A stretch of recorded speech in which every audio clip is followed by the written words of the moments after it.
3 graus por uma temperatura. Quando um doente tem febre, é bruscamente. Às vezes muito, às vezes pouco. Mas como medir estas variações? É o médico italiano Santorius quem teve a ideia de fabricar o primeiro termômetro segundo um princípio herdado dos gregos da antiguidade. Quanto mais calor, mais o ar aumenta de volume.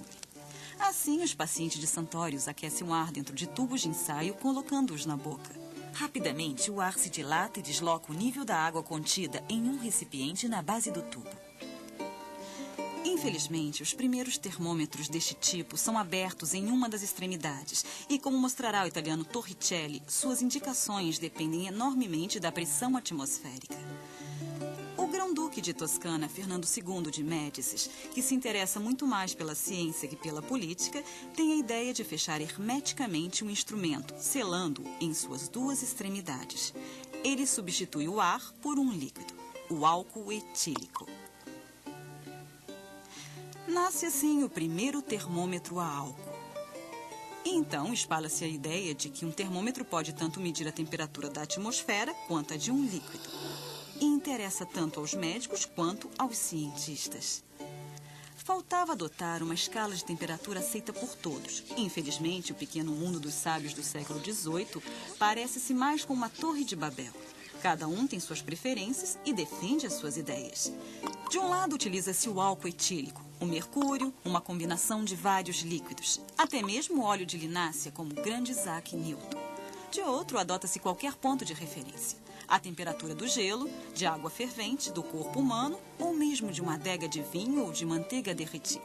Resumindo, continuávamos na Torre de Babel, até que 3 homens mostram a saída. Primeiro, o alemão Daniel Fahrenheit, que, no início do século XVIII, inspira-se muito nos trabalhos do astrônomo dinamarquês Ole Rømer. Ele testa seu termômetro a álcool buscando baixar ao máximo a temperatura.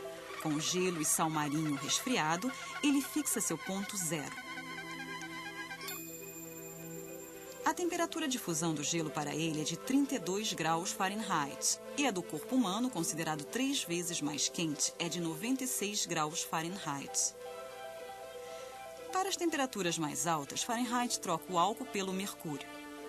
Ele anota 202 graus Fahrenheit para a ebulição da água.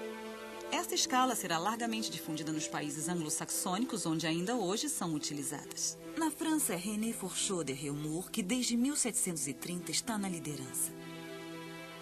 Sua escala, mais física, repousa sobre a dilatação do álcool etílico, que ele prefere ao mercúrio. Seus termômetros, grandes esferas de vidro acrescidas de tubos graduados, contêm o equivalente a 1000 graduações de álcool à temperatura de congelamento da água. O volume aumenta e alcança 1080 graduações à temperatura de ebulição da água. Esta diferença de 80 graus, uma vez aceita pelo meio, será em seguida utilizada para graduar numerosos tipos de termômetros europeus e não somente a álcool. Mas o grande vencedor da guerra de termômetros é o sueco Anders Celsius. Ele propõe uma escala que tem o mérito da simplicidade. 0 grau marca a altura do mercúrio de um termômetro mergulhado em água gelada e 100 graus quando é mergulhado em água fervente. 1 grau corresponde, portanto, a 1/100º da diferença entre estes dois níveis. Esta escala, baseada no número 100 como sistema métrico, será primeiro reconhecida pela Comissão de Pesos e Medidas da Convenção e depois definitivamente adotada em 1948 pela Conferência Internacional de Pesos e Medidas. Se hoje em dia utilizamos graus Celsius, é graças à unidade científica de Kelvin. Mas esta é uma outra história.